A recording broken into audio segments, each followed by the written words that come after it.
हुआ उसकी खबर आप पूरे देश में दिखा चुके हैं। हमारे परिवार में जो मामले हुए ये हमारा इंटरनल मामला है और उस इंटरनल मामले में अब वक्त आ गया जब कांग्रेस की लीडरशिप को एक होकर और बीजेपी को हराना होगा। बीजेपी को हराने के लिए कांग्रेस की सारी लीडरशिप, सारा कार्यकर्ता, कांग्रेस का पूरा परिवार सोनिया गांधी जी के नेतृत्व में, राहुल गांधी जी के नेतृत्व में एक होगा, एक होकर राजस्थान में बीजेपी को घुटने टिकाएगा।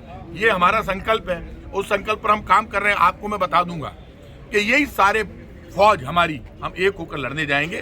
पिछली बार जब हम एक होकर लड़ने गए तो हमारी सरकार बनी और अब की बार हमारा काम बोलेगा, इसमें कोई दो राय नहीं। काम हमारा अच्छा हुआ है और पूरी टीम आपको एक साथ चुनाव में लड़ते हुए दिखेगी। प्रोविजन क्या एक बात आप तय कर लीजिए कि प्रसादी लाल जी के बयान को हमें तोड़ मरोड़ कर पेश नहीं करना चाहिए। उन्होंने किस संदर्भ में कहा? भगवान राम के वक्त वो भी हैं, हम भी हैं, आप भी हैं। भगवान राम तो पूरे ब्रह्मांड के मालिक हैं, वो तो तोते के भी मालिक हैं, तो धरती के भी मालिक हैं, तो वो तो सबके मालिक हैं।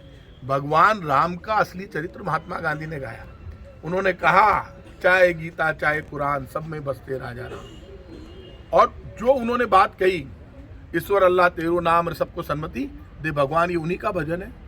तो कहते थे राम तो सबके हैं, राम कोई भेदभाव नहीं करते, तो राम है। राम के मुकाबले में हम लोग कुछ नहीं है। उनके बयान को पॉजिटिव तरीके से लेना चाहिए। उन्होंने ये कहा कि हमारा नेता जो यात्रा कर रहा है बहुत लंबी यात्रा है, तो वो कोई भगवान राम के लिए, तो राम की भक्ति में कोई कमी नहीं है। प्रसादी लाल जी भी भक्त हैं, मैं भी भक्त हूं, सभी भक्त हैं। झूठ, फरेब और धोखे की राजनीति करती है। पूरा देश परेशान है, पूरा देश रो रहा है, खून के आंसू रो रहा है। महंगाई, गरीबी और बेरोजगारी जबरदस्त है, रुपया गिर रहा है। कहाँ गए बीजेपी के वादे? अब और नहीं पेट्रोल डीजल की मार, अब की बार मोदी सरकार जवाब दो। आटे दाल चावल पर टैक्स लगा दिया बीजेपी के लोगों। नाटक करने के लिए ये बीजेपी के जो विपक्ष के लोग हैं, ये मुकाबला चल रहा है इनमें और वसुंधरा जी में। वसुंधरा जी मंदिरों में जा रही है, हालत इनकी पतली हो रही है। तो तुम्हारा जो मुकाबला आपस में, तो जवाब तो देना पड़ेगा ना। तो वसुंधरा जी 4 साल तक नजर आई, ना ये नजर आए। विपक्ष की भूमिका निभाने में जो बीजेपी फेल हो गई, वो बीजेपी क्या नाटक करने अध्यक्ष जी के यहाँ पर गई है? एक आंदोलन ये नहीं कर पाए। कल इन्होंने कोशिश की शेखावाटी में भीड़ जुटाने की, तो वहां पर भी भीड़ नहीं जुटी, क्योंकि वहां लोकल फतेहपुर का आदमी तो इकट्ठा हुआ नहीं और इधर उधर से उन्होंने भीड़ इकट्ठी कर ली। बीजेपी को आने वाले चुनाव में आप देख लेना, 2024 में जब चुनाव होगा, बीजेपी की इस देश में विदाई की शुरुआत राजस्थान से होगी। हमारा काम बोलता है, हमारी सच्चाई बोलती है, हमारी ईमानदारी बोलती है।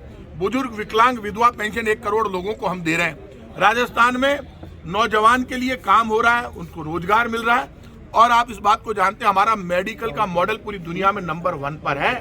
दवाई फ्री, जांच फ्री, इलाज free, heart transplant free, kidney transplant free, हर दवाई फ्री, 10 लाख तक का प्राइवेट अस्पतालों में इलाज फ्री, सरकारी में सब कुछ फ्री। हमारा काम बोल रहा है, बीजेपी का झूठ बोल रहा है। आप सुन लेना, बीजेपी ये समझ रही है कि कांग्रेस बिखरी हुई है। कांग्रेस बिखरी हुई नहीं है। जब हम चुनाव में जाएंगे, हर कांग्रेस का नेता समझता है सब एक होकर जाएंगे।